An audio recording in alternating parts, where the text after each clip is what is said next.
Ma Nairobi nyakora mga pedha ne kuonde budho kod beche mayudre county ma Nairobi no time otieno ma piny norugo kawuono kaka yoduoko chien koko ma ikelo kod kuonde budho go. To gavana ma Nairobi golo chik mondo omi lor beche mantiere kuonde dak ma wacho ni chido lwasi gi koko. Apedha no mano time kuonde dak mopogore opogore county no geto kuonde budho ma pok oluwo chikego mana kaka weekly foko leronwa.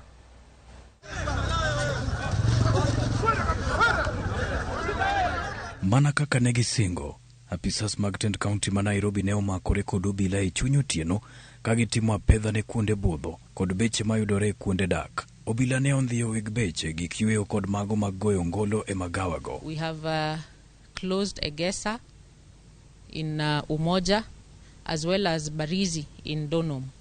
We have also visited areas in Kilimani area, in Dagoretti North sub-county, and I would say generally that area is quiet. Most of the places are compliant. So we'd wish to urge all the other people to comply with this directive. It is for the good of the people of Nairobi. Director mochung' ne chiwo lesen ne beche kod kuonde tongona e county no Roda Otieno lero ni apedha go geto golo koko e kuonde dak ma weg beche oloko kuonde ohala gino ma osemono jodak nindo kinde ka kinde. We started off in Eastlands area. We visited Umoja area in Embakasi West.